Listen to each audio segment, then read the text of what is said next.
Now, we asked English-speaking immigrants to Israel whether they support Prime Minister Benjamin Netanyahu's plan to annex parts of the West Bank. Now, 47.2% of respondents said yes, versus 31.1% who said no, and 21.7% who said they don't know. Well, this compares to 90% of French speakers who said they support annexation. Well, joining us in studio is Matan Dansker, International Director of Direct Polls. And Matan, before we comment on the results, give us an idea of the breakdown of, we call them Anglo-Israelis here in Israel, but of course more accurately described as people who either English as a first or native tongue. Well, good evening, Calev. First of all, it's good to see Yafo back alive again here from the studios. What we do in Direct Polls is we basically took the world of surveys that was stuck in the 1980s and brought it to the 2000s. We are able to pinpoint through digital polling, specific digital polling, to pinpoint specific people and give a real profile and a sense of what people are actually thinking. What we did is basically we did a survey within Anglos living here in Israel, and we found very interesting statistics. Only 16% of those who answered were actually from Judea and Samaria, which makes the poll even more interesting. We see the majority of people who answered are from Jerusalem and Tel Aviv, about 7% from the south. And basically what we're seeing is a profile of people who are much more diverse than some of us would actually think. Right. Well, that's seen, I think, in the results. I mean, there is I think a notion, you could almost call it a cliche, that the so-called Anglo community in Israel tends to be quite right-wing. There's also something of a notion about the French-speaking community, and there we did see 90%.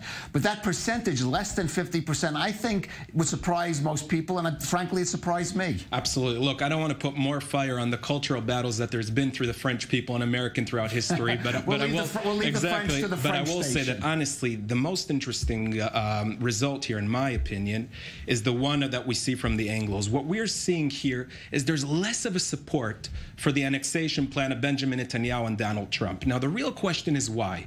Given the fact that many of the people who answered as well are living in Judea and Samaria, why are the results such? And I think the reason it is because it's tapping into the divisiveness of American politics. What we understand now better is that the Anglos here in Israel are very sensitive to what's happening in America. Now, this deal is written Donald Trump all over it.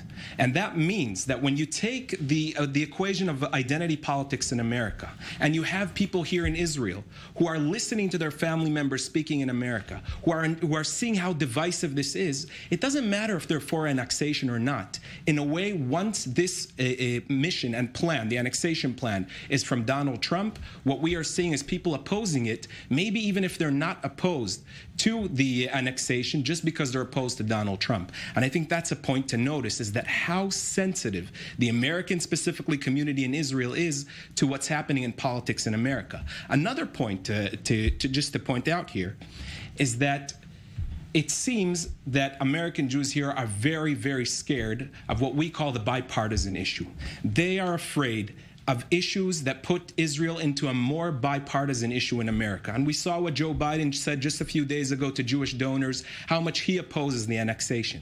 That means that many of them would rather the status quo because they see how much Israel has become a divisive issue in America. Right. To sort of underscore what you say briefly, I want to just call up, the Israel Democracy Institute did a poll on the annexation, a general poll of Israelis, and they found something quite interesting. 52% of Jewish respondents said they support annexation.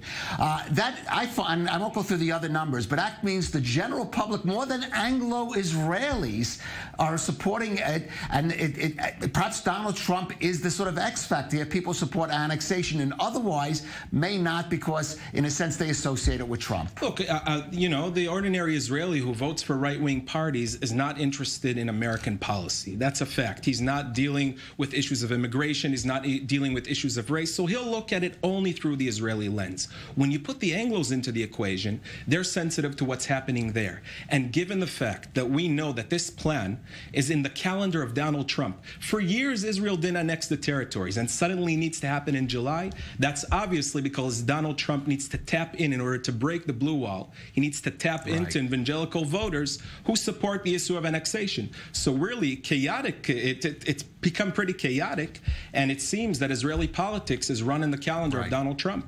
Okay, well, tapping in, as you said, into the American political debate, Matan Dansker of Direct Poll. Fascinating result. Thank you for joining us.